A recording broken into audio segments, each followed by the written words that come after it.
Greetings, listeners, and welcome to another fun-filled session of Eberron Adventures, brought to you by the Wednesday Night Crew. As the gang gets closer to the museum for the heist, what other troubles do you think that they will get into?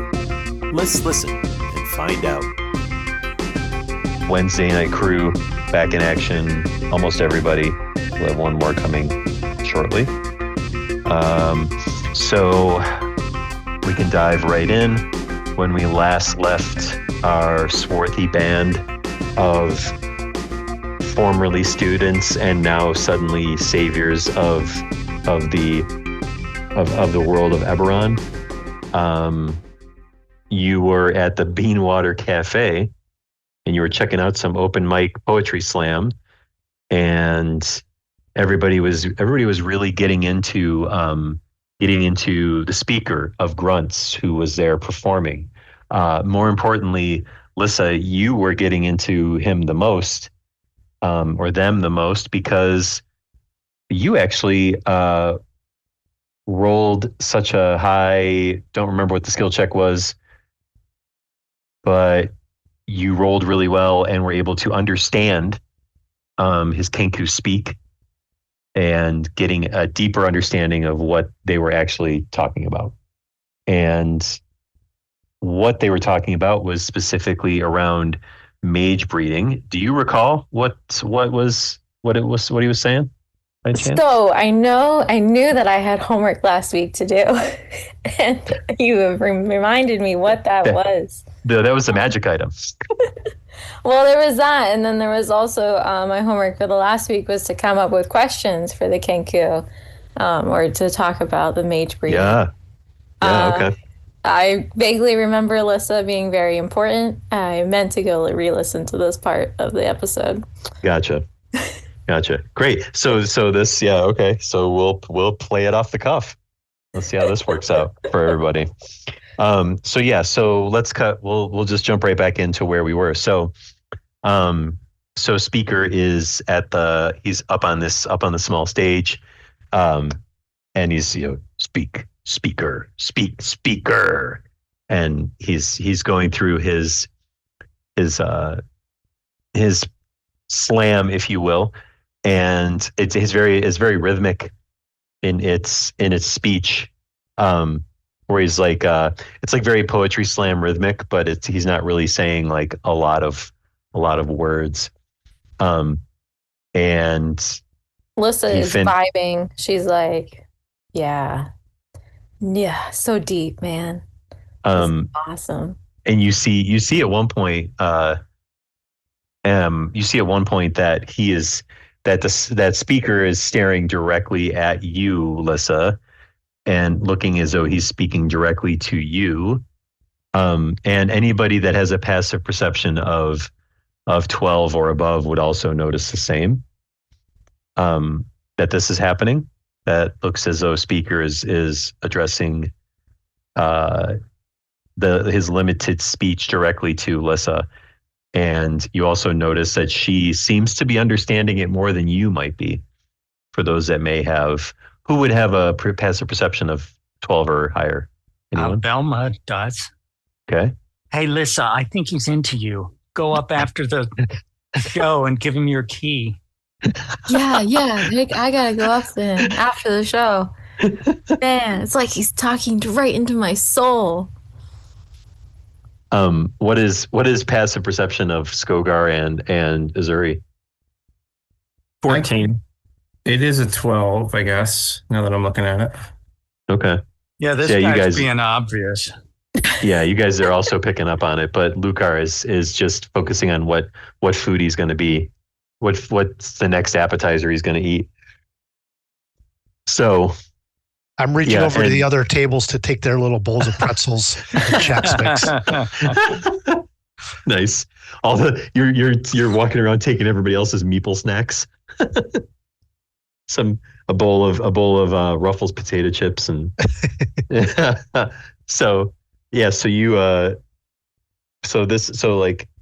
he builds to like this crescendo of a presentation of his poetry, and then he just says, says, "Speaker of the grunt." And then he stops, and he takes a bow, and then he raises his hands up in the air, his winged arms up in the air, and the crowd just goes crazy. They're like clapping. It's a combination of like claps and snaps. So some people are clapping, and other people are doing the cool jazzy snap thing. And the MC comes back up, says, "Thanks everybody. We'll be closing up here soon in about another hour or so. So feel free to have at least one or two more drinks. Last call will be in about a half hour. And thanks for coming out. If anybody wants to get a chance to meet the speaker, he'll be up here by the side of the stage, maybe signing some autographs and answering any questions you might have. Thanks." And then he walks off stage, and the house lights go back up to a more appropriate dim level and not quite as dark, so you can see a little bit better around the cafe. And what would you like to do? Alyssa is out of her seat before the guy even stops talking, heading up to the stage to try to talk to speaker. Okay. You're the first one up to get up to speaker, where he's sitting at like a high top table off to the side of the stage. So he's in like a higher chair at a high top table, and he's drinking what appears to be a cup of tea. So Alyssa comes up and she stretches out her hand and says, "Hello. I mean, I think you might already know me, but I'm Lissa Fernwillow. It's so nice to meet you. That poetry, man, was so good. Like, I've never heard anything like it." And then she pulls out one of her mage spheres, and a pen or a marker, and it's like, "Do you want to sign it?" Man, you're just putting it all out there, aren't you? Like right off the rip. Oh yeah. Goodness gracious. So speaker looks at you, and he kind of if I didn't mention this before, I'm going to say it now because I think this is just a really cool effect, is that he's got like a wide brimmed kind of hat on, but it's not really, it's not like a cowboy hat. It's probably more of like that thin brim, I don't know, the one fighter from Mortal Kombat that has the hat with the razor blade in it. That's really kind of got a big brim, but a shorter top. Nice. Like a Spanish guitar singer is Bandito. Yeah, kind of that kind of vibe, right?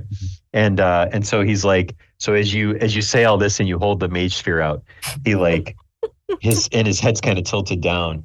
He looks up slightly, tilts his head up, and he kind of he raises a feathered eyebrow, right? Because this kinku is essentially like a bird person, and he raises an eyebrow as he looks at you.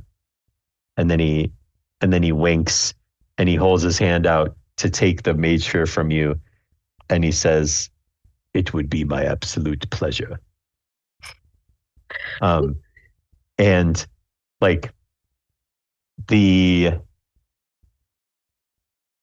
you are so out of game. He is still speaking in his broken Kenku English, but you are connecting with him at a different level and able to understand Nice. what he's really saying to you. So anybody else from the party that would approach is just going to hear his broken Kenku speech, right? As he starts to talk to you. Got it. And so he takes some mage sphere, and he takes some marker, and he really quick scribbles on it and then hands it back to you, and closes the marker and hands you that as well. Nice.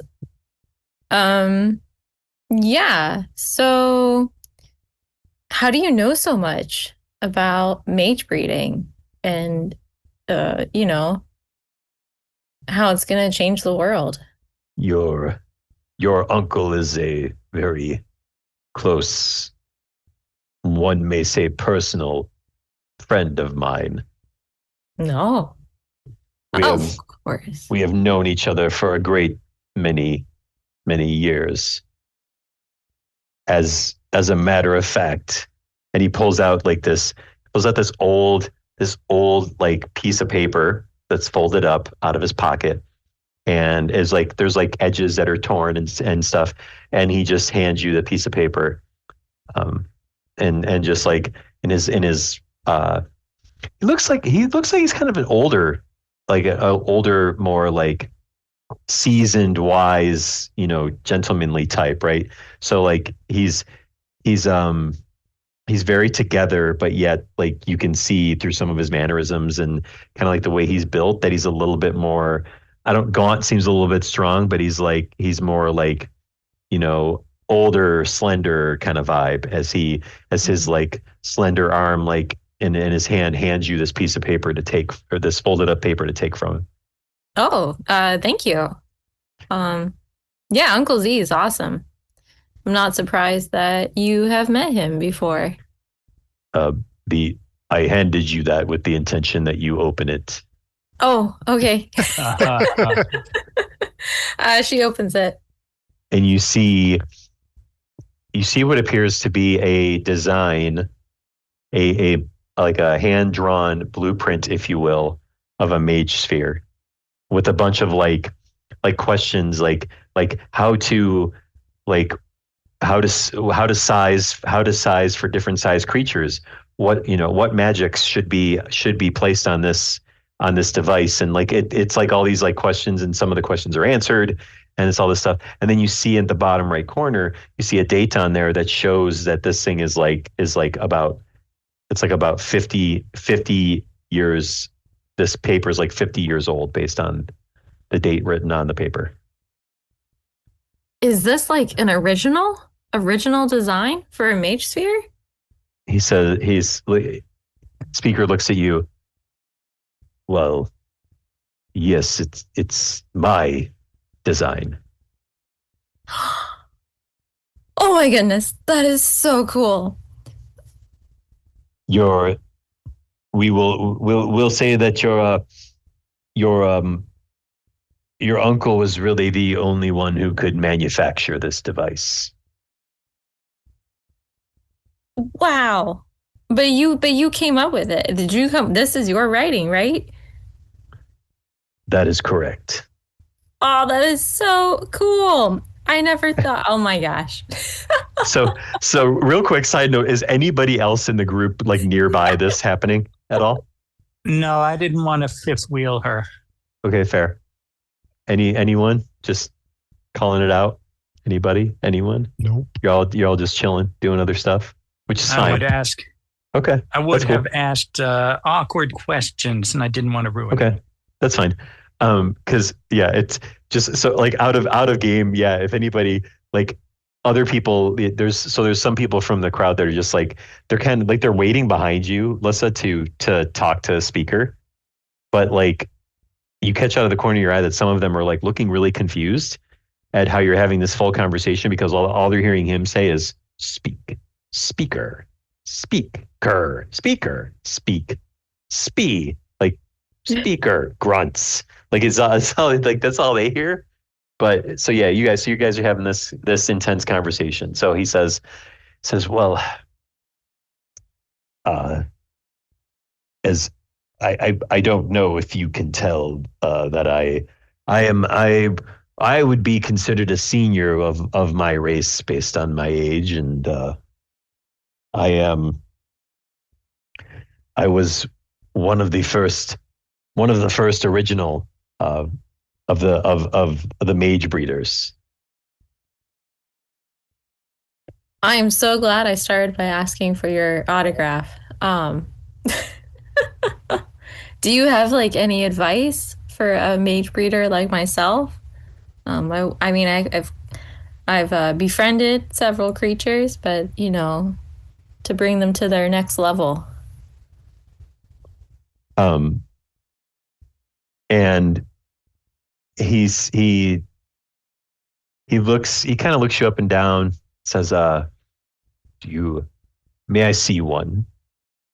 Sure. So she pulls out the one that she had him sign, and Big Wing pops out.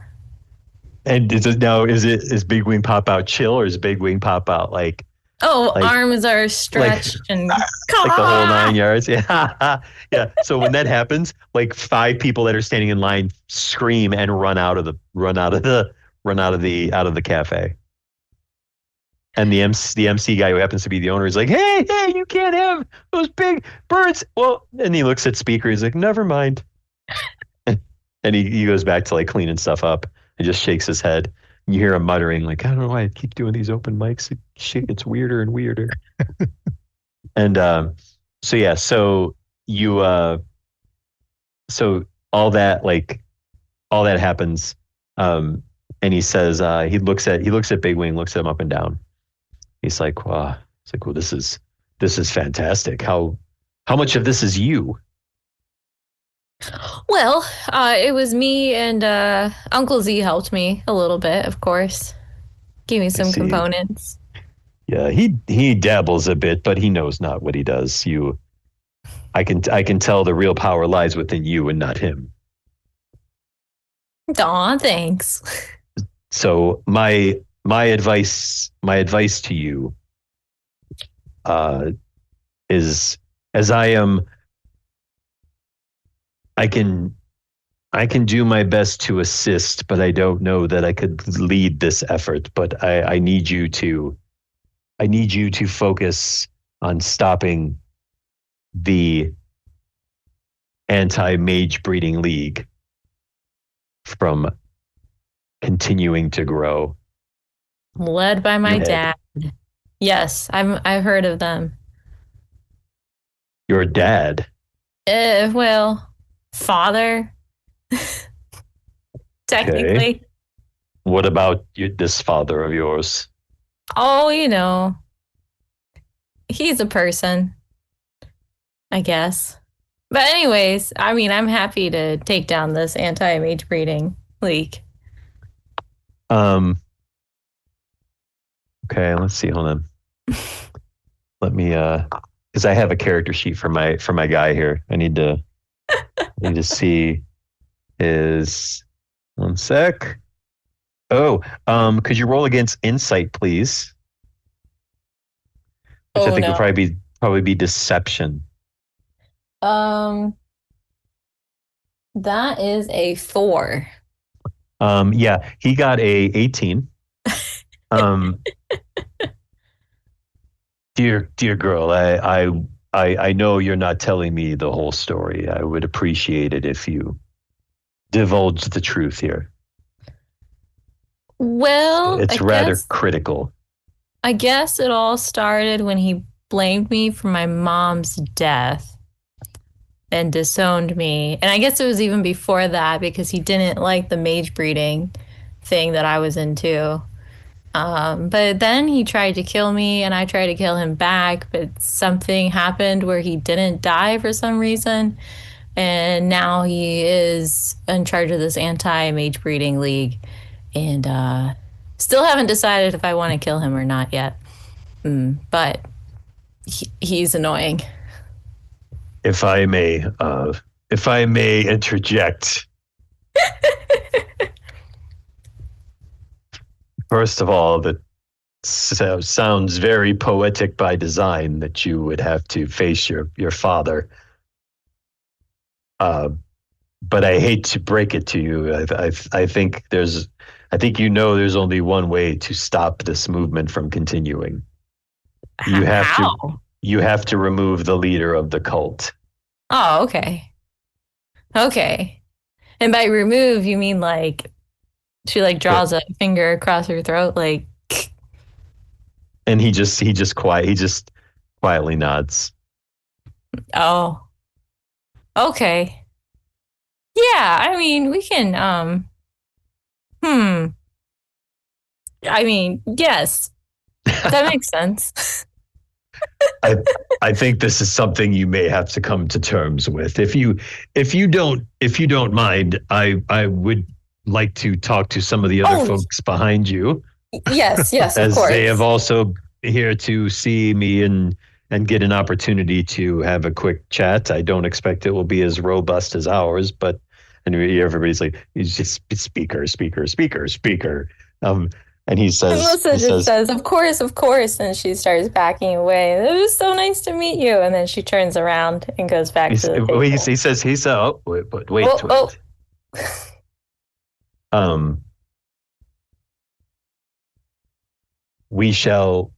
We shall connect again soon.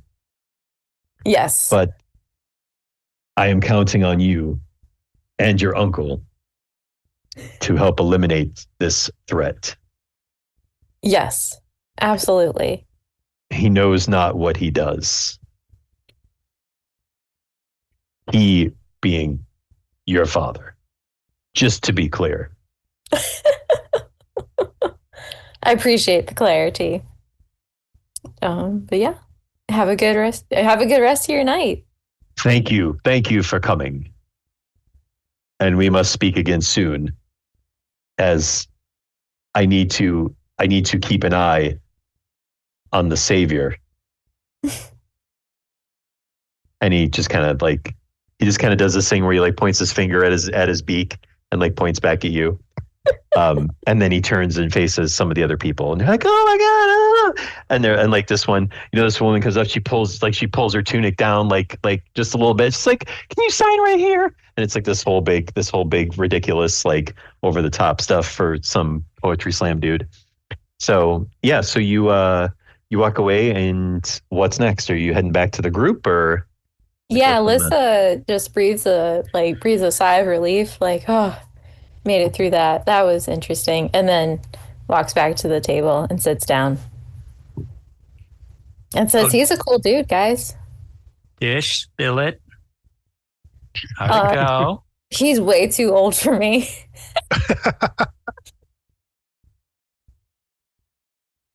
But his poetry, man, it's very good. I mean, he rhymed speak with speak. It was incredible. Right?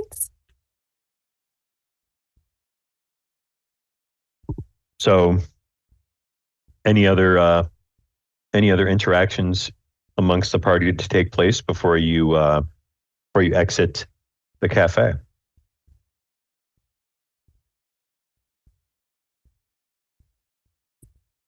Is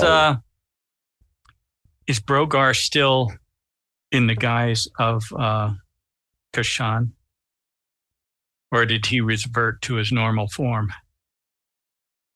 Oh, he reverted. Okay.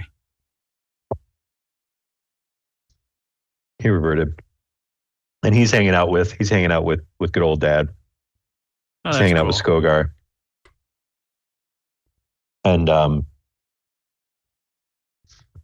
yeah, and he's like, Brogar looks at you, Skogar, and was like.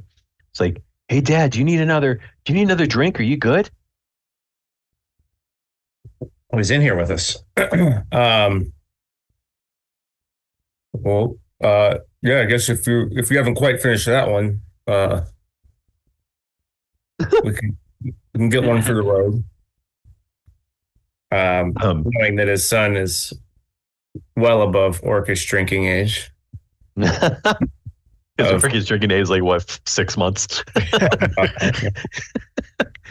Okay. So yeah, so he goes, he gets a drink. He brings a drink over to you. It's like, all right, yeah, let's get out of here. Let's keep going on our adventure. Let's go. I want to beat some stuff. I want to beat some people up.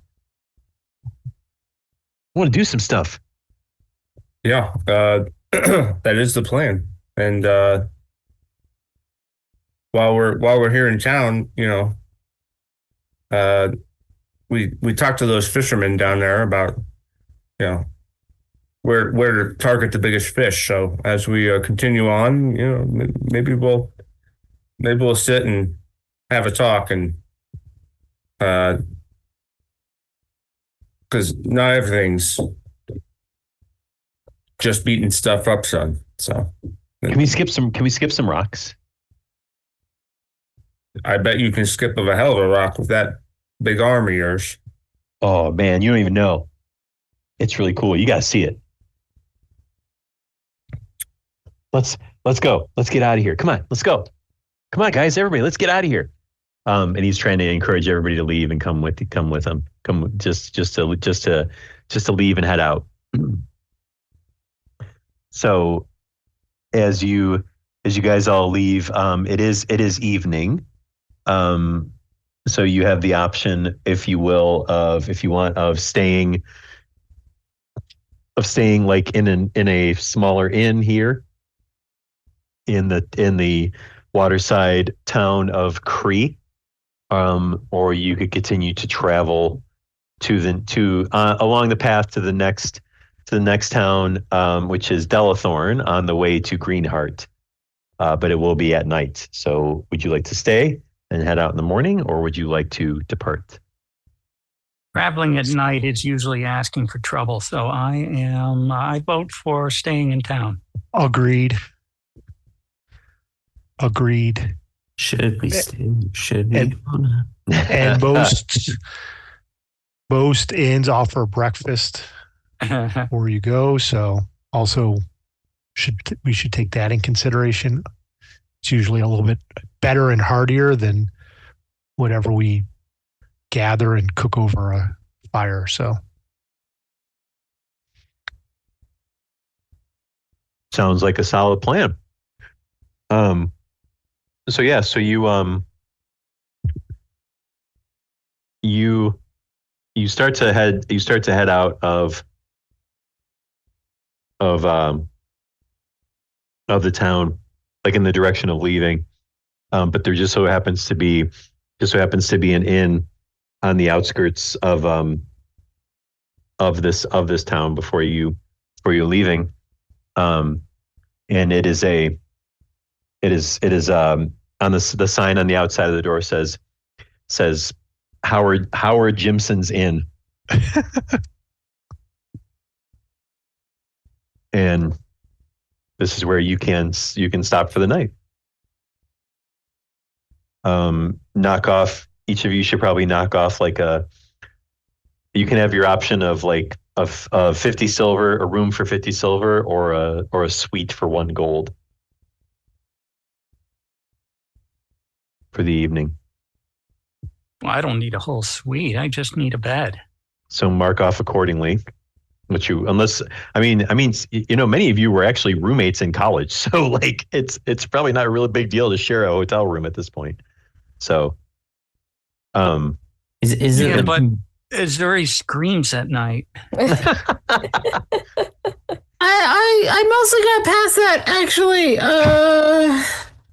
I think it's been a minute. I don't remember the last time it happened. So, I'm fine sharing a room, but I feel like we're getting gypped off for the 50 silver. That's like 5 gold pieces worth. We can upgrade and save 80% or something on the suite. Okay, you're the money man. Oh, did I get my conversion rate wrong? it's all good. Thing 5 Because it should be half a gold or a gold is what it should be, basically. So I didn't even catch that. But yeah, math it. Yeah, so I'm math going it out for the accordingly. suite. I'm going to give my creatures lots of room to. Are you going to let them all out of the spheres and let them run around and stuff? Exactly. Cool. Oh, by the way, I did out of game. I did, Lissa, send you a specific DM in Discord to look at. Okay. If you get a second to check that out. I had a thought about your new squirrel pal. Nice. That may be worth considering. So, yeah. So you guys get your rooms and you're all chilling. And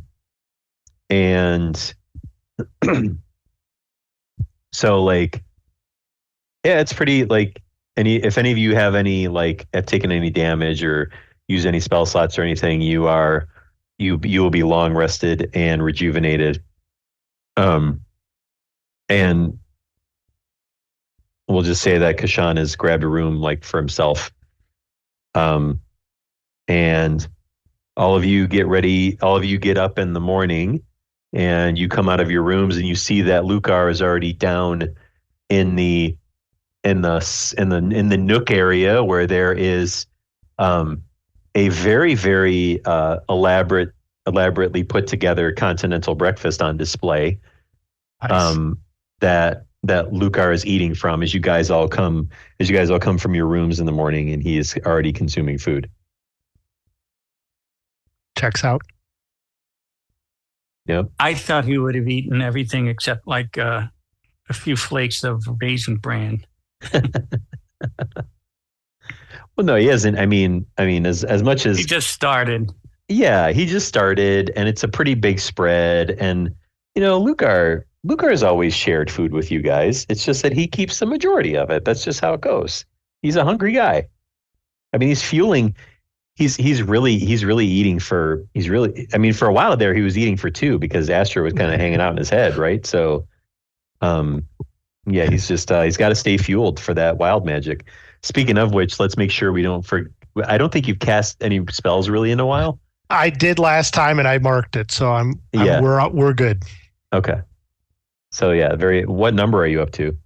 I'm only at 2 right now. That's okay. Because yeah, you had a few a while back. I think at one point you were a plant fairly recently, right? Or something happened like that. Yeah. That was a while ago. We should see about That was season 1. we should see about having a expanded wild magic table of some sort. I wonder if there exists beyond what's in the regular. Oh, book. like with different stuff? Yeah. Oh, I'm sure there is. Maybe I'll look for that next time. Yeah, if you want to look for one and vet it out, like send it over. We can see what we could AI one and have it make one. See what happens. See what it comes up with. Yeah. So you guys are all you've all recharged at the inn, and you are ready to head out and make your way back into your usual routine of the on horseback and in a wagon, right?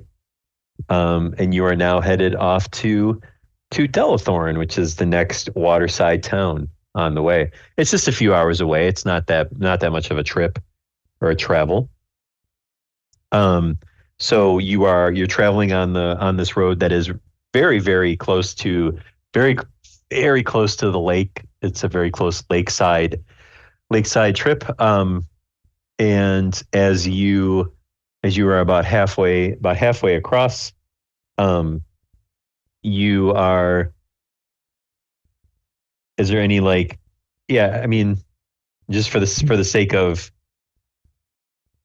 understanding if there's anything in your characters, you're going through your characters' heads right now. Is there anything that you may be thinking about or discussing with somebody else or anything like that we would want to address before moving on to the next thing?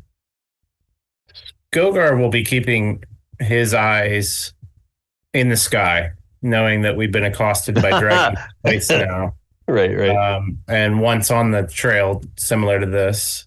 So he's gonna just be constantly scanning the horizon, which would leave his eyes off the trail. But he's looking up. But you're horseback though. You're one of the horseback ones. You're not right.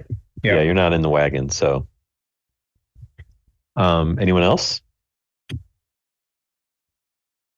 If Lisa doesn't want to tell us what about the cult, then I'm just making small talk, just chatter in the back. And I know nothing about the cult. So again, if she does not tell anyone, it's going to be a surprise. Right. No, I'm just making small talk, just dangling my feet off the back of the cart. Sounds good. Anything else? Anyone else? Missouri, Lissa, Lucar. Brogar is hopping out of the wagon ever so often to collect just the most amazing skipping stones. And that's all he can concentrate on. Nice. He's gathering himself a small stack of the most perfectly round, flat stones he could find. I'm gonna grab a quick bio break. I'll be right back. If you feel free to discuss anything else you might be doing, but I'll be back in just a minute or less. I meant to say Brogar. I think I said Skogar there. You said Brogar. Okay, good. Skogar is watching out for dragons because the horse knows the way, right? Mm-hmm. In Cree, what's our thing that we're after? Let's see. I had the list here a minute ago. Something about an axe. Oh, Rorik's axe. Did we find the clockwork rogue ring? Yes. We have that. Okay. And the staff of dissolution, yeah. So we got the axe, the ring of the Grove Guardian, and the Frostfire lantern. And we don't know the locations of those just yet, right? Correct. I don't remember, but I thought we had a lead on the axe. That's where we're headed in, I guess, the heist. Right. In not the next town we're getting to, but the next one after that on the map. It's off the water, like into the woods a bit. I can't remember. Talking about Nearn. Nearn. That sounds right. Yeah. What about Nearn? No, we were just catching up on our list of 1, 2, 3, 4, 5 items that we needed. Oh, side quest type stuff. No, the for the Infinity. Oh, got it. Wait, the Infinity Stone, the Infinity Gauntlet. No, the Singularity Key. Singularity Key. Same difference. Say 6 of one, half dozen of the other. Same thing. So, and also side note, because I did happen to pull this out of as I was mixing down some of the previous sessions, Lissa, just a reminder for you that there is a side quest piece of you catching up with Astrid and Greenheart. Right. Yes. I don't know. I don't recall off the top of my head exactly what it was. Can always listen back, but let me write that down. That is a call out. I think Lissa with Velma's small talk, Lissa out of the blue says something like, "So Velma, how do you know like that what you're doing is right? How do you know how to do the right thing?" Or like anyone, how do you like, there's a lot of choice. Like we're supposed to save the realm, or we could destroy it, or we could do, X, Y, Z. I mean, how do we know? Not to get too existential, but how do we know what we're doing is right? You should have asked me like a year ago. I've become quite a bit more nihilistic since then. I don't know if what I'm doing is right, but it's the path I'm on. Kashan is just. I want to just note this before you finish your thought, Velma. Kashan is overhearing you answer Lissa, and he looks very eager to also jump in. But go ahead. No, we've been manipulated and sent out by. I already forget Dean Branchbrier's name. Was it Branchbrier? Branchbreaker. I mean, he's sent us out on like sometimes suicide quests. Your Uncle Z would send us out to do his bidding without a care. And we just do it. Why? Why do we just do it? I don't know. I can't answer you. I mean, saving the world sounds like it is a great thing, but sorry, I keep banging this beer can. I don't know if it's going to. Oh, good. Anyway, how do we know that what they say, what they tell us to do, is actually helping, or if they have ulterior motives? This is when you're dealing with people, you just can't tell.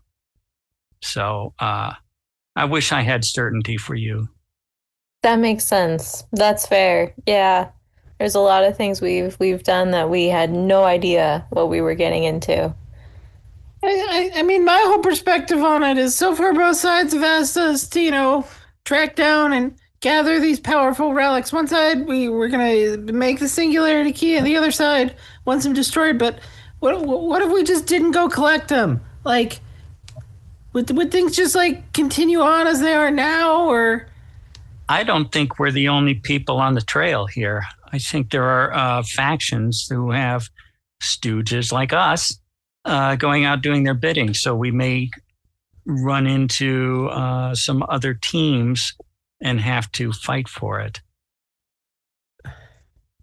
Oh, that's great. We got like 2 of them already.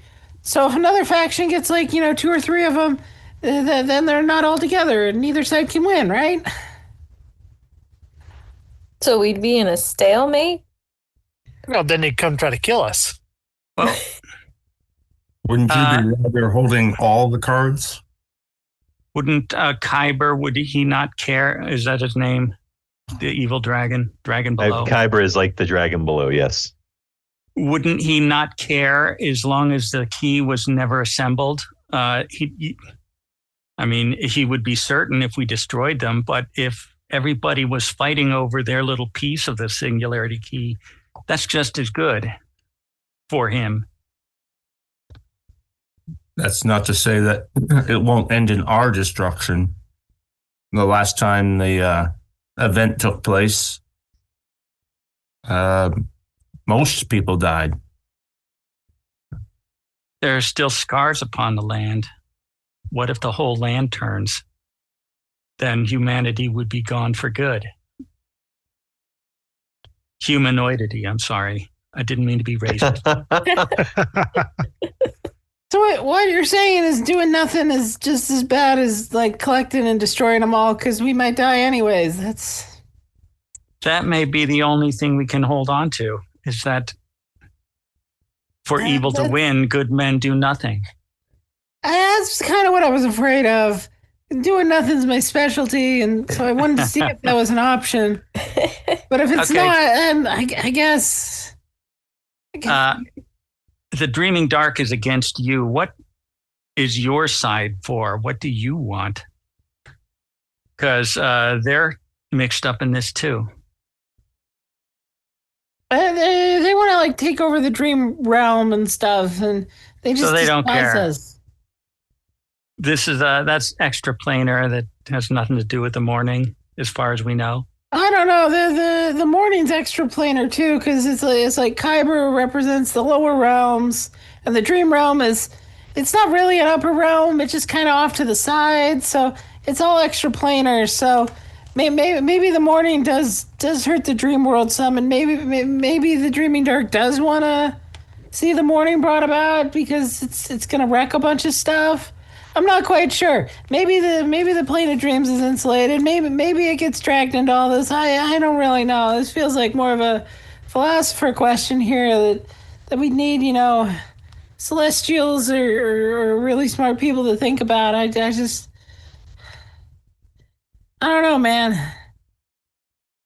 Yes, what you wanted, Azuri. What do you want? I mean, if we're gonna get destroyed anyways, I guess we should. It feels like. Normally I have 3 options. You can go with it, you can go against it, or you can just leave. And it feels like going against and leaving are kind of the same thing at this point. So I really feel like one of my options has really been cut off here, and it makes me a little bit more claustrophobic than normal. Because usually walking away works, but right now walking away isn't going to work. So I feel trapped, man. Man. The Azuri rants are so deep and so hilarious at the same time. It's wonderful. I want to take a moment to retcon one thing though, real quick. So Kashan, welcome. So there was a point, you guys. So everybody left Beanwater Cafe, and you all went to an inn, where you were able to spend the night and recover and get long rested and all the fun stuff. But I wanted to take a second to talk about you, Kashan, and how your evening experience goes at the inn as you catch some beauty rest. So you fall asleep, and the next thing you know, you see that you're in you awake to find yourself in a very elaborate, well designed and decorated church, and you're sitting at a pew towards the front, and you see someone speaking, to like up at the pulpit, speaking to the group, and as you look around, you see that everybody else just looks like shapes of people, but no discernible like features, right? So it really just seems like it's really just you are the only one that's like a whole person. I mean, this is just regular thoughts of. I mean, it's like it's kind of like your everyday, right? Everyone's an NPC. Yeah, everyone's an NPC, but you. So yeah, you see a bunch of nameless, faceless NPCs all around you, and the person at the pulpit is wearing like very priestly robes and stuff, but has a hood on.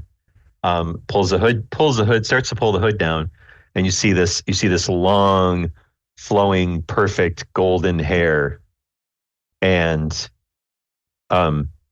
you see like there's like some facial hair, and it's very neatly trimmed, and you start to piece together that you are looking at a much more regal and a little bit older version of yourself.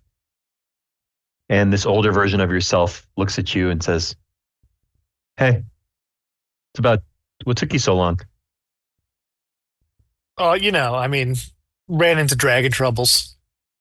That's how it goes sometimes. I mean, so you're smug to yourself at the same time. You're not just smug, you're smug to yourself. I mean, that guy's not me. That's some asshole who thinks he's me. I guess you'll have that. So yeah, how's the how's the quest going?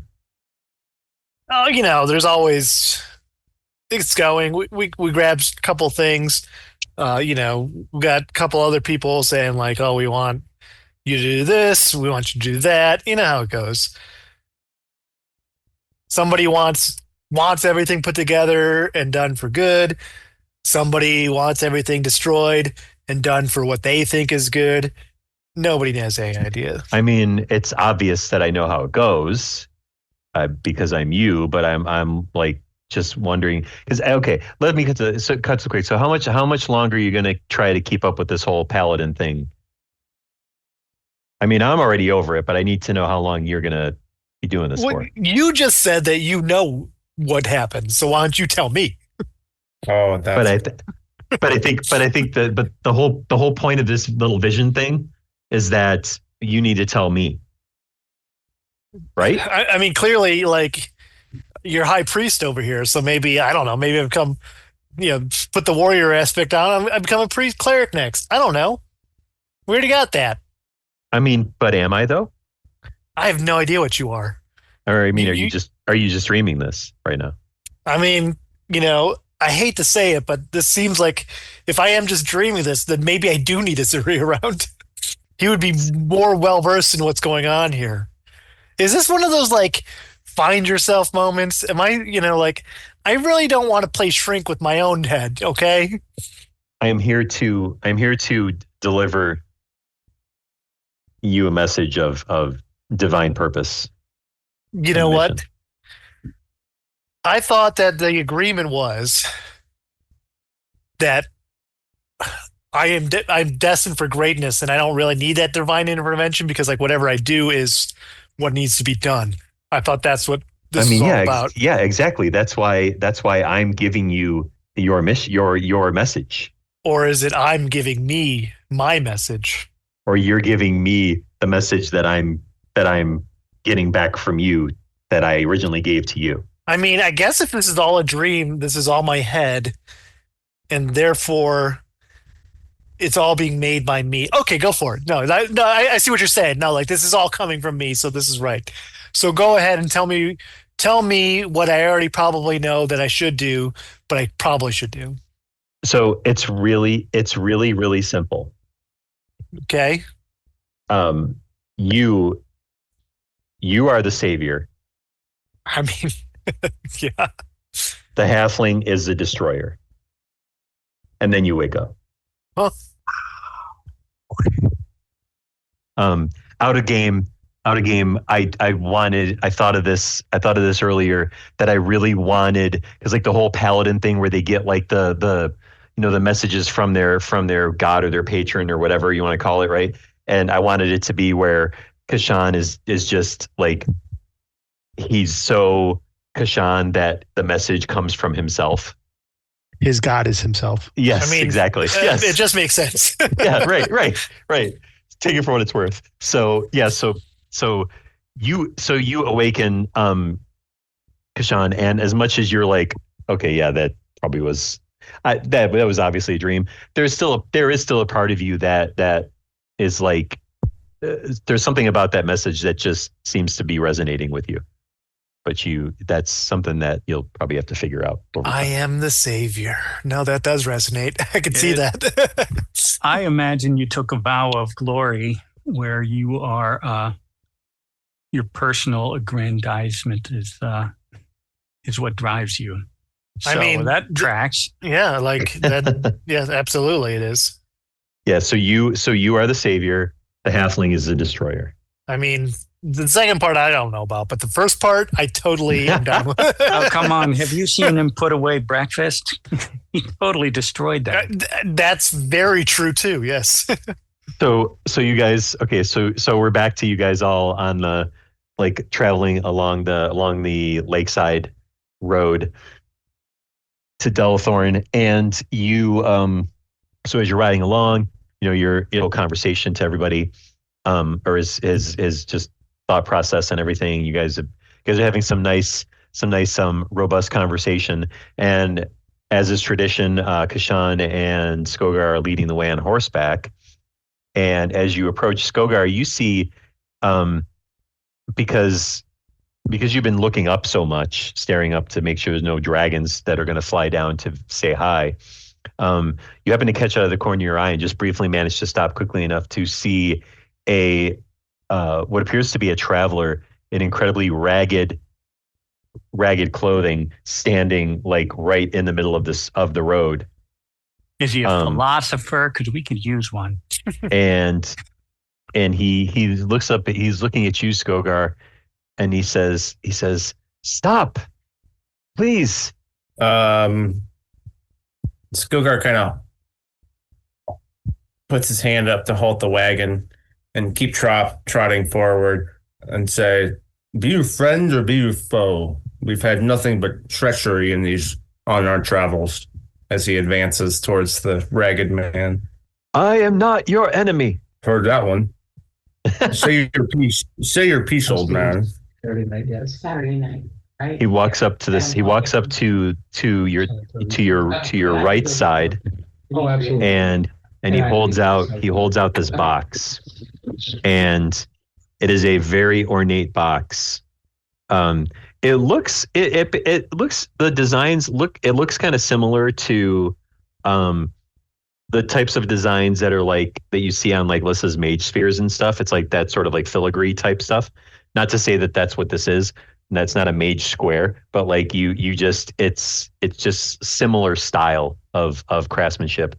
As they hand you this box and says, "It's dangerous to travel out here. Take this." Well, I didn't ask you to pay the toll for the highway, much like we've been countered. So why would you freely give up such a what appears to be a nice, beautiful box with its filigree? And you notice he starts. Yeah. Why would you give this up? "It's rather heavy. If you could. My arms are getting sore. Could you take this, please?" He'll reach out his hand. Okay. Yeah. And he hands you the box, and it's about like 8 by 8, decent little size box that he hands you. And then he just says, just looks at you and nods. says, "Many thanks and good luck to you." And he walks off. He turns, he makes a sharp 90-degree turn and just starts walking into the woods. Okay. Skogar's going to dismount his horse, place the box on the ground, and take a cautious step backwards, or attempt to. Okay. You do it. Looks back to the party, who's obviously heard the dialogue, and say, "Well, that was strange." I mean, we've seen dragons on the regular lately. It's not that strange. Yeah, but when's the last time anybody in this land gave up something for free? Yeah, and to be fair, we saw 2 dragons already, so that's becoming less weird. This is the first time this has happened, right? Sure. I'm wondering if this thing is cursed. If this old man had to get rid of it somehow by freely giving it to, that's not how they usually work, I guess. Well, it's not cursed. Yeah, you usually have to accept well, yeah, I'm with you. You have to be tricked into picking up a cursed item. Yeah, we weren't tricked, were we? You wouldn't do it. You wouldn't do it if you knew it was cursed. What happens if we just bury it and go on our way? The frogurt is also cursed. But the thing is, if we bury it, though, we have no idea what's inside of it. Right. It could be anything. I've got the mage hand. I can mage hand open it. Okay, smart thinking, Lucar. Although I did hear a story once about opening a box and releasing all the evils into the world. I think that was the inspiration to a play I saw called Hellraiser, where once you started opening it, it would just continue, and then again, all the evils in the world emerged. Azuri, can you detect anything foul about this box? I think either one of you had detect magic, or I've got detect magic as well. Azuri also has detect magic. Why don't you both do it? Well, I could do it and then potentially use wild magic. Yeah. I think. Wait, hold on. I just have a bad feeling about you doing anything. Maybe Azuri do it. Why do you have a bad feeling about me doing anything? No reason. Yeah, we didn't actually hear that part. That wasn't a dream. Right. No reason. Just I think like you said, it's wild magic. It's you never know what's going to happen with you. Been pretty awesome so far. You might, I don't know, destroy everything. I don't know. Here's how we're doing it. Azuri is going to start casting detect magic, but he's going to do it as a ritual, and it takes 10 minutes. So while he's doing that, we can get out like 11Cs. Yeah, Car. I'm down for that. I got some extra bagels from the continental breakfast this morning. We're good to go. That's right. You got pockets of holding. Goes into his cargo pants. Nice. All right. Yeah. So that's happening. And so you're distributing some snacks to everybody? Yep. Great.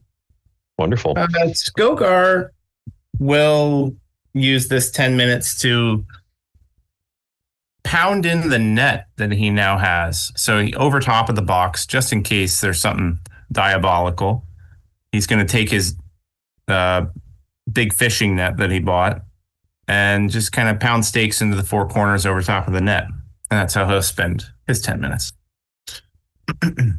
Okay. Being overly cautious. Anyone else? Did we? No, I'll just get ready to enter combat should the need arise. Okay. Did we lose Lissa? No, I'm here. Oh, okay. My screen's not big. I opened up a chat, so I lost you. Sorry. I'm only seeing 5 blocks. There we go. That's I don't need to see me. Okay. So, all right. So yeah, we'll say 10 minutes is up. Yeah, you've cast the ritual spell of detect magic, correct? yes. So And that causes things of magic to glow. Is that right? Yeah, they glow to me. So basically, it's like my eyes. I can see magic. If something's magical, it creates an aura, and I can discern the school of magic if applicable. Okay. Lucar is glowing. And because Lucar, you're magic. And the box is also glowing, a different color from Lucar. So whatever aura, whatever type of like magic type that Lucar casts, I guess, because I don't know if we've ever had that deep of a lore conversation around your type of magic per se. Like, because I don't know the specific categories either. But we're just gonna say that Lucar's a different color from the box. Well, if Lucar casts Fireball, one of his schools would be Evocation. Gotcha.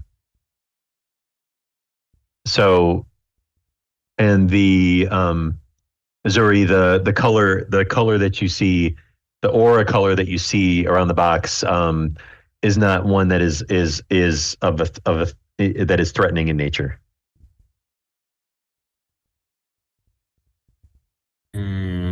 Okay. Yeah, guys. So it's definitely magical. I can't quite tell. It could be illusion, but I don't think it's like dangerous illusion. I don't know, guys. It's definitely magical. The box itself seems like the box is glowing. Does it look like the box is glowing or something in the box? I don't know that. I mean, I don't know that the detect magic could be that discerning in this case. So you're saying open it up? All right. Yeah, can I do an investigation to see if I can figure out how to open it? You don't really need to. Oh, because it just like has a lid on top that you flip. Okay. yeah, like it is a little latch, like it's not. I was thinking it was a puzzle box. That's my problem. Yeah. Okay, go ahead, Skill Guy. So Skoger grabs like a stick. Again, he's real cautious about it and flips the lid open of this box. And you're the only one that's around it, right? I assume we're being cautious, so that would be responsible. Yeah. I am hiding behind a tree. Back like 30 feet. Skogar, I just sent a message specifically to you in chat of what it is. Okay. Do with that as you will. Well, the last time I tried to sneak something into my pockets, it didn't go well. So Skogar will actually, because most of the group now has known that he's carrying what he knows in the box as a dragon shard, and he pulls out this large onyx-looking crystal with a purple hue and reaches into the box and grabs out a very similar large crystal. I cannot explain why an old man would have just willingly given us a dragon shard. And as you hold them, the magnetic strength and energy is so like powerful that you can't stop them from fusing together into a larger dragon shard. I'm rolling a strength check, but yes, that happened. Okay. So now you're I can't and it's okay if like it's out of game to, or like if it's offline to sort of recall like specifically what like the dragon shard that you did have, like what it powers or what it fuels. It's an incredibly powerful object that what was discerned was it emits such an energy that it was able to power some of the big robotic and electronic instruments of Eberron, including like it was so strong it could power the rail system that we took. Yep. So and provide energy to a city. So now this is Didn't Windshire have a shard that they used to for like the run their transporter, I portal? think, right? Yeah. Yep, that's a throwback. So yeah, so this shard is like you have a shard double the size now. So which logically means double the energy at your disposal. And it is rather that's a battery. bright Why are and we riding intimidating. on a horse cart instead of in like a camper van? Oh, well, now that's a thought. Like a rocket sled, A medieval RV. right? There you go. Van And yeah, so you actually you see on the horizon you see Delethorn, the town, and you hit the town, and it's a very nondescript, non-exciting, average run-of-the-mill Eberron town.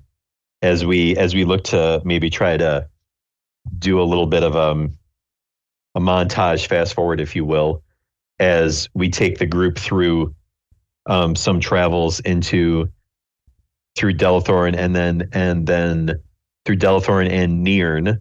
Is there anything in Nirn that needed to be looked at before getting to Greenheart?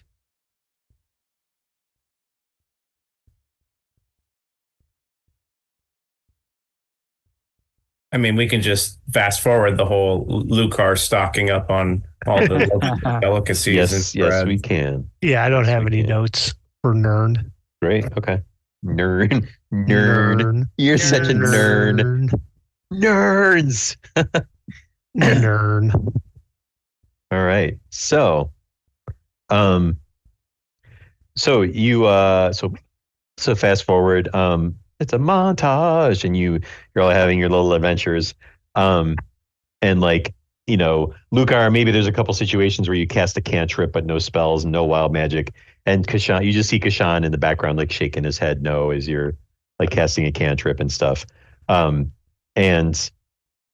the like Brogar and Skogar have a moment of skipping stones in between Nirn and like right before you get to Nirn, when you still can access some of the lakeside. You guys skip stones, and no random table encounters that take place. So it's really a pretty straightforward travel as you get to Greenheart. So the thing about Greenheart is it's a very modest town.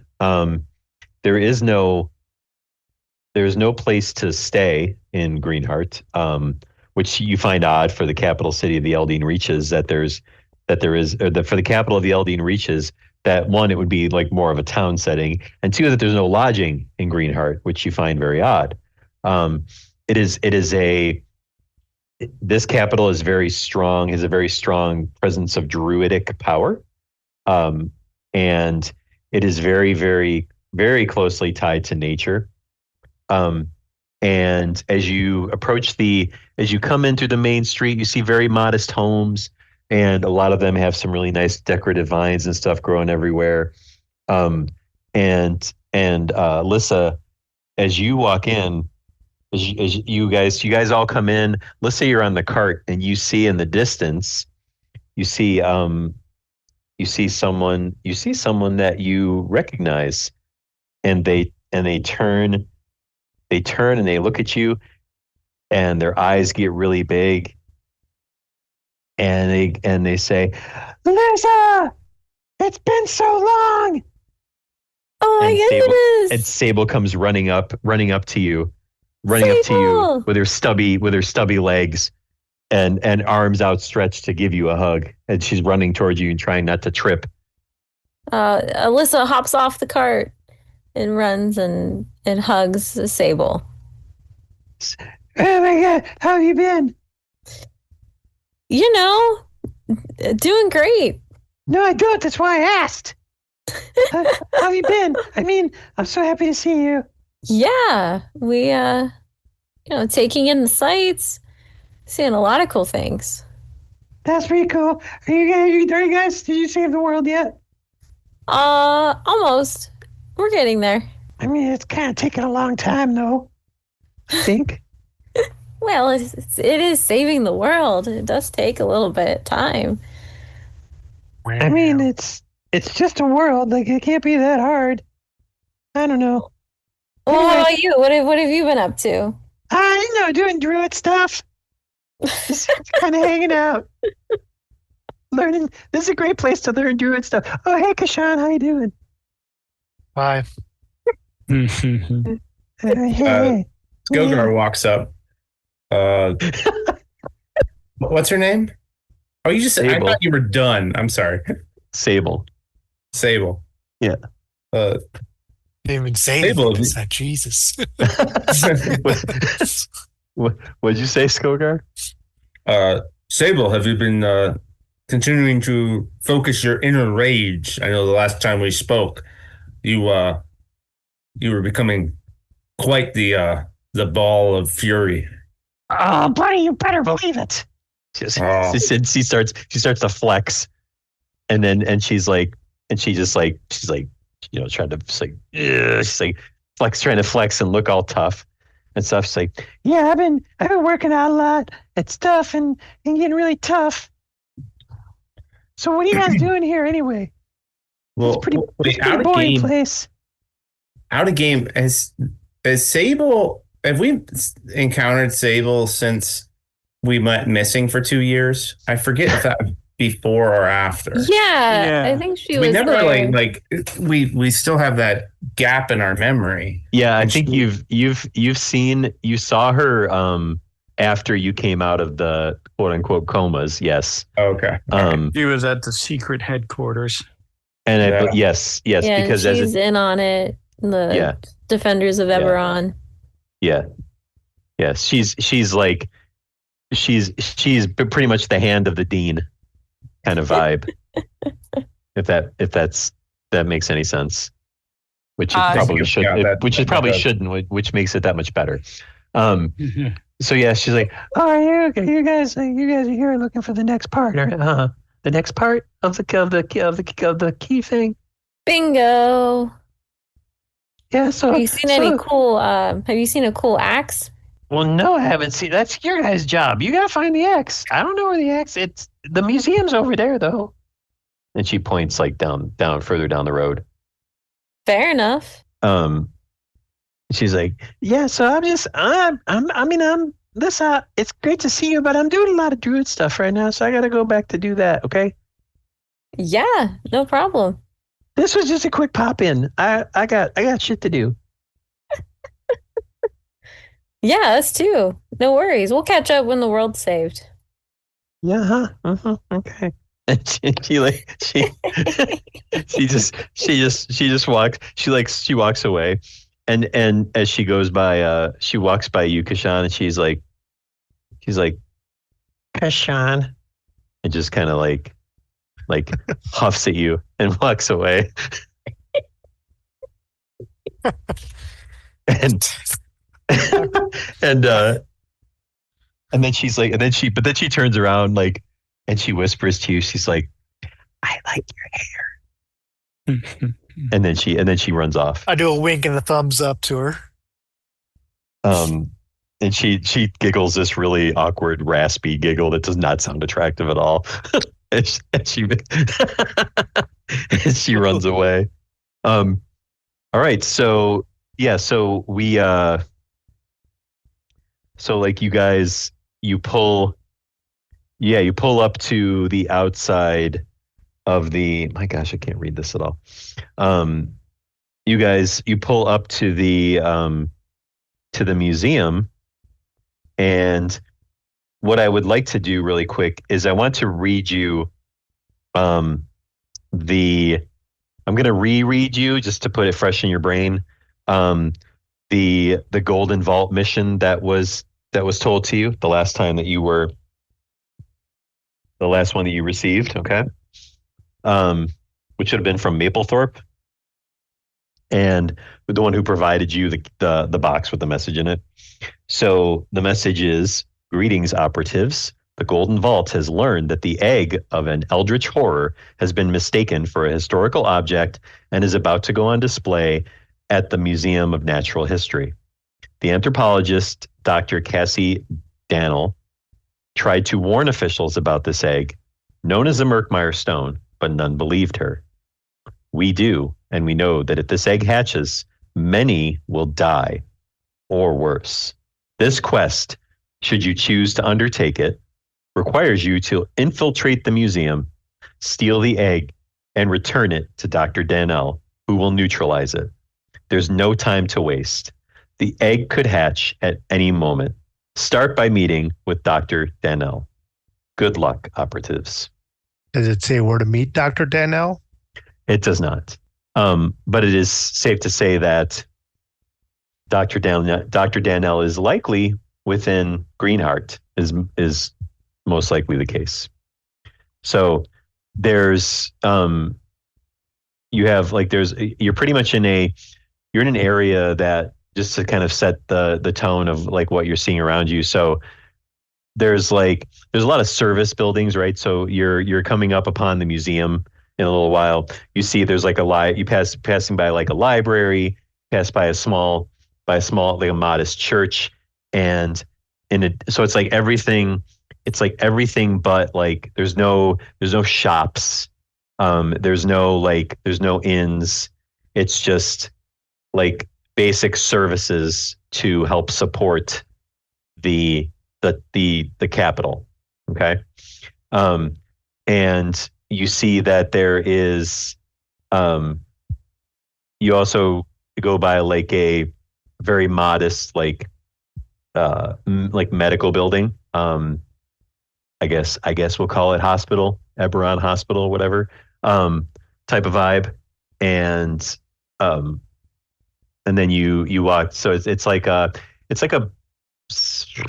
we'll call it like, from a size perspective, we'll say it's like a single level ranch sized home, but like a duplex, right? And so there's like a couple offices within this building.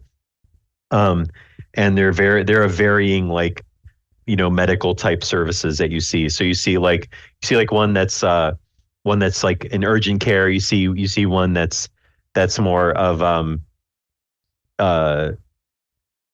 like says lab, and then another one says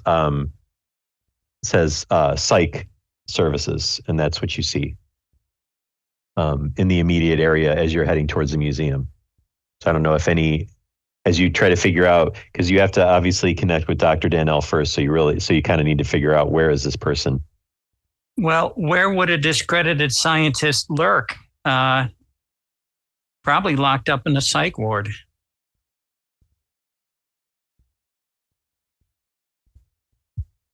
She's locked up in there, or she works there? I think she's locked up there because she won't shut up about the Eldritch Horror. And we're druids. We'd know. We would know. You're crazy, lady.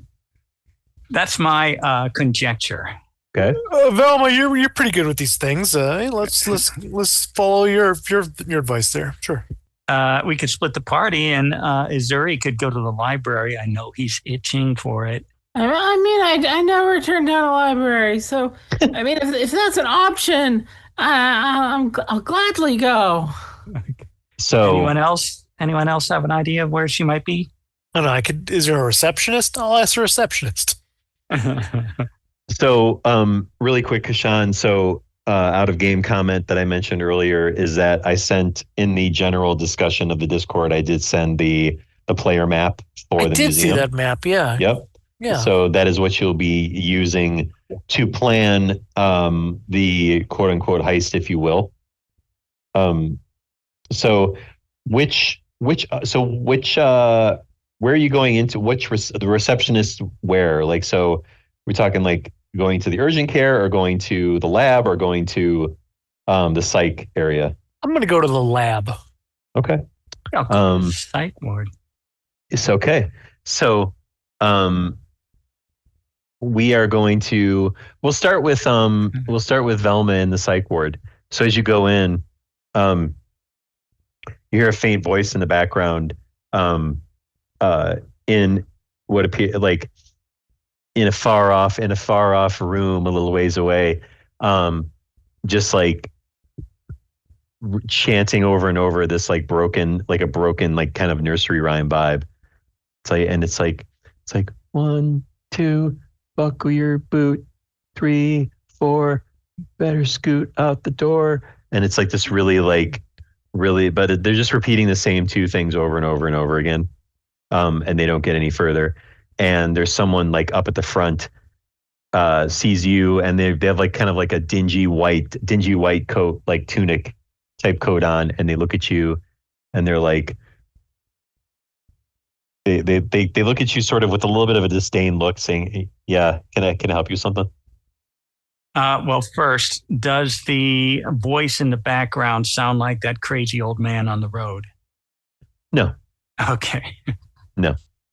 Number two, I'm just asking. No, I'm here to see Dr. Daniel. Would you know where she is? Is she working here? There's no Dr. Daniel here. We don't know her first name, Danelle. There's a Dr. Danelle, and she's at the lab. And as he says that, not locked up here in the back. As he says that, cut to Kashan opening the door to the lab, and sees a rather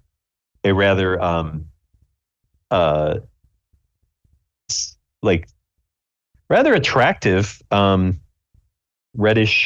reddish brown hair woman who is wearing like a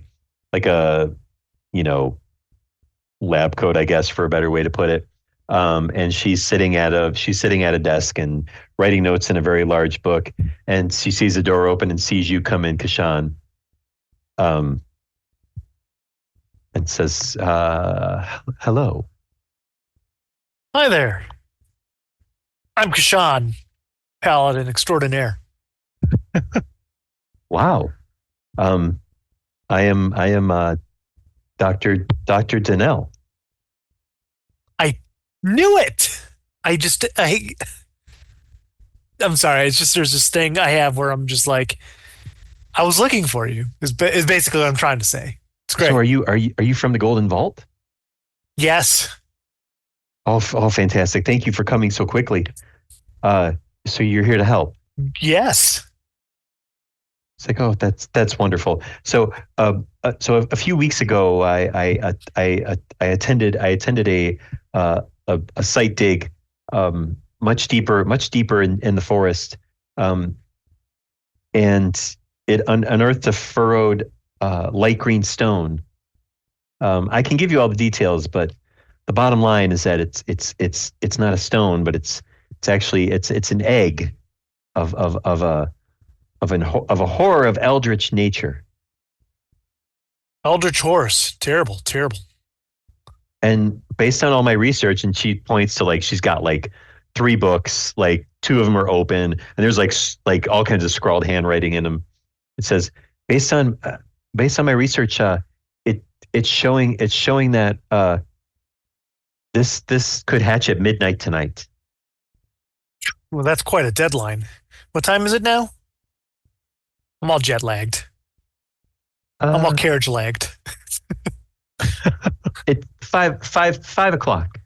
Okay, that gives us not a lot of time. And the frustrating part is no one, the druidic leadership here, if you will, if you can call them that, they won't listen to me. The nearby universities have ignored me. Ugh. And I was caught trying to take the egg out of the museum, just so I could contain it. So, any work that I was doing with the museum, I've been let go from, and the display opens up tomorrow at the museum, but there won't be a display when the egg opens. There won't be anything. as it will level this town. I need you to steal that stone so I can contain it and save not only Greenheart but the Eldine Reaches. Can we not just destroy the egg itself? Like just go in there and destroy it? I don't think that's a good idea, because if it's damaged in any way, it will trigger the release and rapid development of what is contained within. And that's bad. I've managed to create this container that can house it and sort of pause it, if you will, until I can find a place to put it away and house it. Eerie. Okay. All right. Very good. I would like to do it. And then she says, sorry, one of the things she says is, she's like, do you know someone by the name of Branch Breaker? Yeah, yeah. I've had interactions with Branch Breaker. That's says, yes, he's actually, he said that he could actually provide me with an appropriate place to house the egg indefinitely, where it cannot harm anyone, as long as it's inside this container. Well, frankly, I mean, he had the responsibility of housing a bunch of students in a college, and he didn't do so well with that. But that's neither here nor there. No, yeah. Wow. Woo. Tough room. I'd like to do an insight on Doctor to see how, if I think she's of sound mind. Okay. That's a 17 on insight. What do I think of this? This is all 100% above board, legit, real deal. She seems like she knows what she's talking about. All right. Well, I mean, obviously we don't want eldritch horrors to, destroy museums and I guess take over the world. It's always take over the world, right? Destroy the world, take over the world, whatever it is. Indeed. Yeah. No. Listen, I'm going to gather up my crew. We'll come back in here. We'll reconvene on this. All right. Or unless there's more information. Wonderful. More information over coffee or something, or. Oh, you wish to have coffee with me? If you have more information, we could meet up for coffee. Otherwise, unfortunately, the closest coffee is the next town over, because surprisingly, for the capital of this country, there's no actual shops or any kind of place, services. anyways? It's a little heavy on the crunchy, whole grain granola druidy kind of vibe, which gets a little bit tired after a while. Druids, am I right?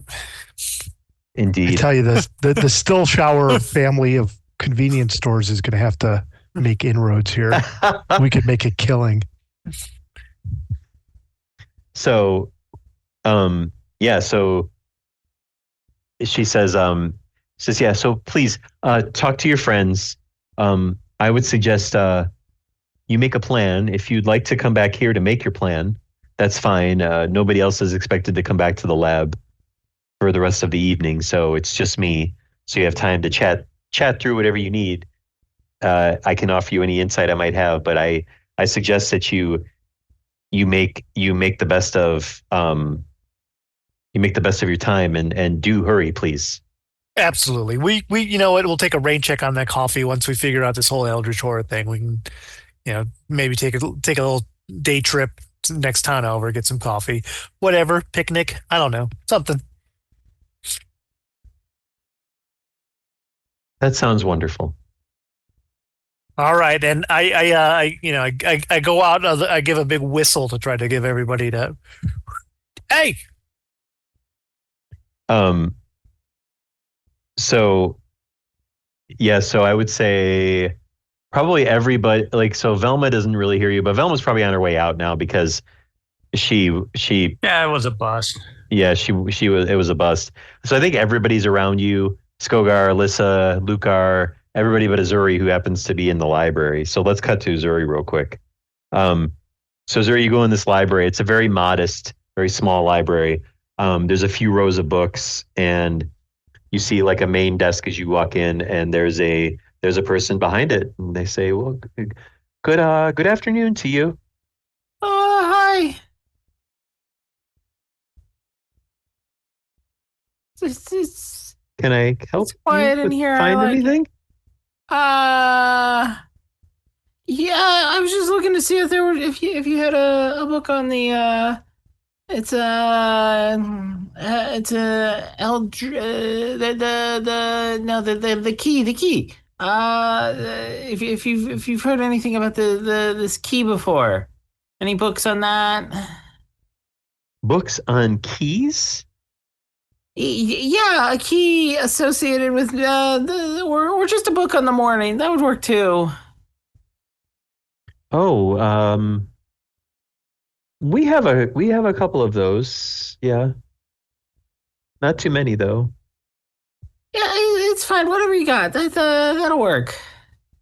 And they point over to a smaller bookshelf, which is not a full bookshelf. And you see a smattering of books, different books. There's like 3 or 4 different books on the morning. And that's really all you see that you notice that's of interest. Thanks.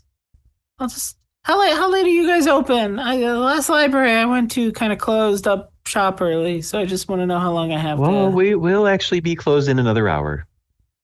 All right. I'm just gonna sit over and skim some of those books for now. I'll see ya. So you're staying in the library or leaving? I'm gonna stay in the library. Okay, so you don't catch anything that's going on. Nah. So Kashan gets everybody else together. But Kashan gets everybody else together, but Azuri is nowhere to be found, but you assume that he's probably still in the library. All right. Yeah, this we got a 7-hour deadline to get this egg. All right, guys. Sounds pretty serious. Why don't we just blast it with a disintegration ray? Well, I mean, that's my new go-to for every problem. Do we have a disintegration ray? We do. We do. But that would prevent Lucar from having his mystery of dissolution. Well, the thing is, what if it just disintegrates the shell and leaves the eldritch stuff after, horrors, just immediate opening up to the eldritch realm? I mean, that might be an issue. But Lissa's got a bunch of charges on it, I think. Just that's disintegrating. That's stuff. pretty valid. Disintegrate all the way down. I mean, do we want to try that? I guess is that, Dr. Donnell there seems to think that she can only contain it in the thing that she created. That's what she says. I'm I want to believe her. I don't know about disintegration rays. That's not my thing. So This I guess also has containment spheres. I wonder if those would at least help us get it out of the library, the museum. Worst comes to worst, we can always throw it in my cargo pants of holding. She told you that she got caught trying to lift it. She did, yes. That's what she said. Now she's no longer allowed in the museum and all that stuff. That is a way of not destroying it, but getting rid of it for most of eternity by throwing a bag of holding into your cargo shorts after you put in the egg. I don't know how much it'll hurt. Lissa, cut to you really quick. As they're talking about this, as they're talking about the plan and stuff, Mr. Crinkles kind of makes his way out of from your pocket, because he wasn't actually in the sphere. Comes out of your pocket and runs up onto your shoulder and starts to chitter into your ear. and then starts to pantomime like it and then it's like, and then it jumps down on the ground in front of you, and it starts to pantomime like sneaking around, right? Like looking like it's pretending to like be a thief, and it like points at itself. And then just like is like trying to imply something to you.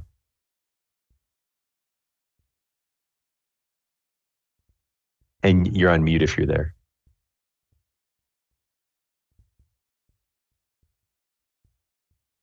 Unless Lissa's AFK and I missed it.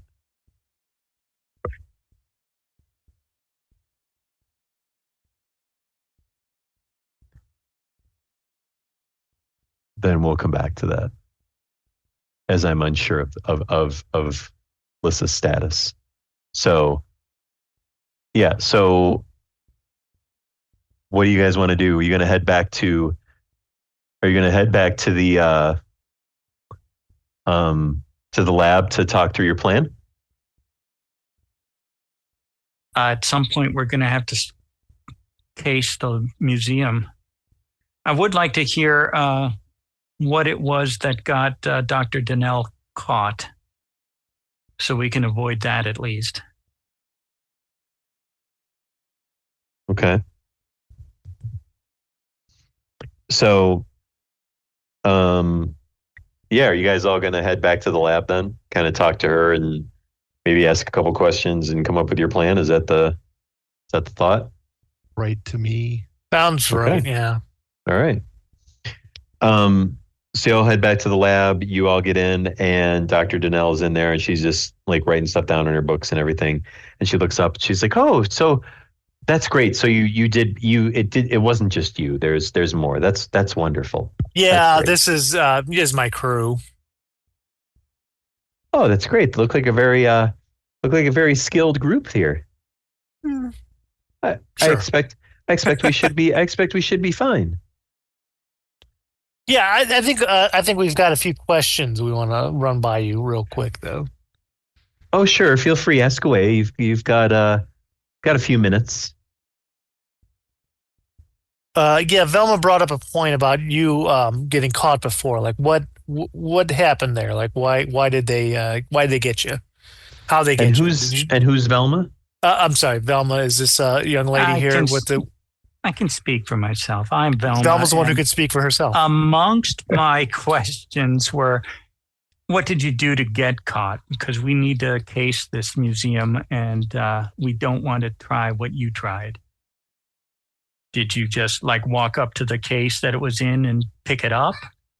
Are there like lasers that I can like Catherine Zeta-Jones passed? I absolutely tried to do that. I went to just take it because it's not theirs to keep. It's unsafe. Oh, so a guard and I was there. part Is of that it? I was part of the dig. I was not in charge of it, but I was part of it. Weren't you the one who said it belongs in a museum? Or is that the other guy? I don't know what you're referring to, and it was not me. Okay. If you're speaking of that hack scientist with the wide brimmed hat and the glasses. Yeah, Chicago Dave. I would say no. No. Okay. Are there was a guard there who apprehended you? How did they apprehend you? Well, they grabbed me and they escorted me out. Okay, Said so I was not allowed back in under penalty of law. Okay. I'm sure she's going to shoot down all my ideas about like disintegration rays and pokeballs. I'm sorry. Made spheres. And tossing it into a bag of holding and throwing in another one after it. Because that would like spread it out on the ethereal plane somewhere. She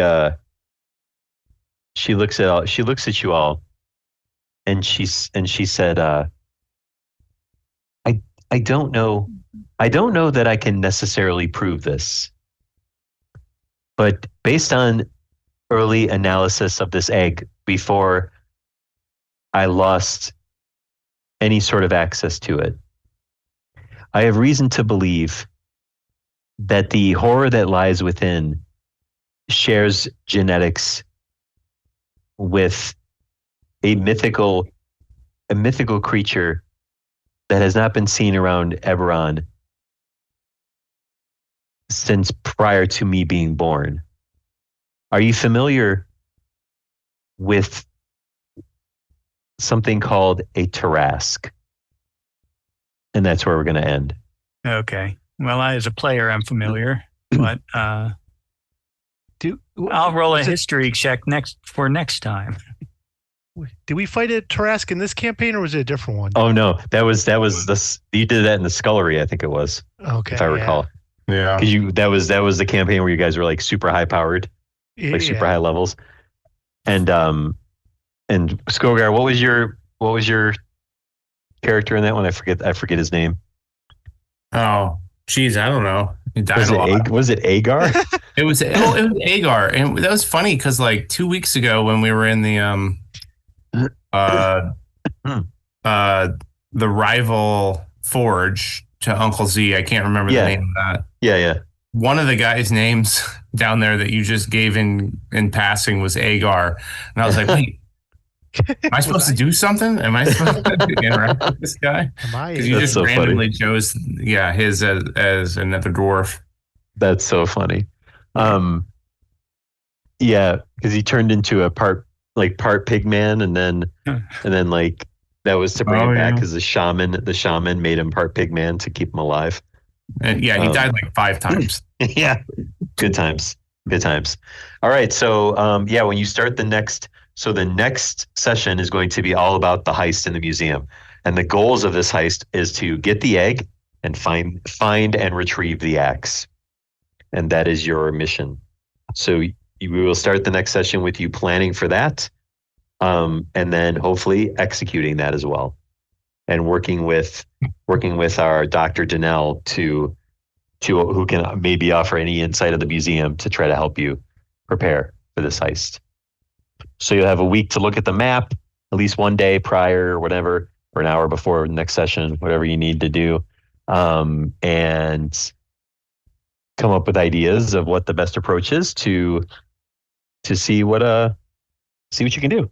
As someone who's been watching Alien Earth on FX, I do not trust any scientist who said they can contain the egg and control it.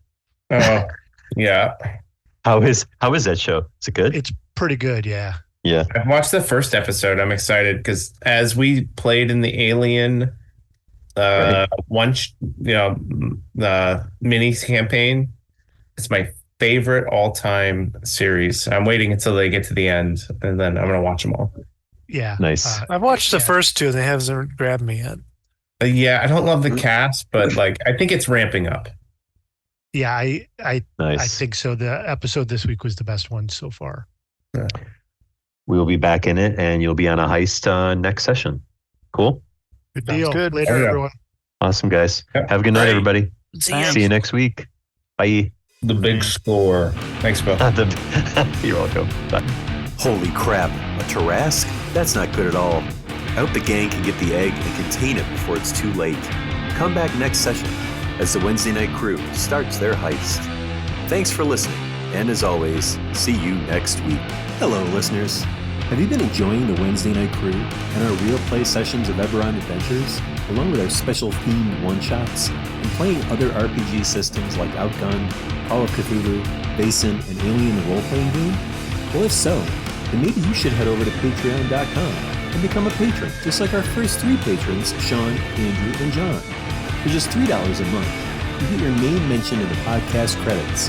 More tiers will be added as our podcast family grows. Why don't you head over to patreon.com/The Wednesday Night Crew and sign up. You can even sign up for free if you don't want to donate. We're just happy to have you. We hope to see you there. Thanks for being a dedicated listener, and as always, see you next week.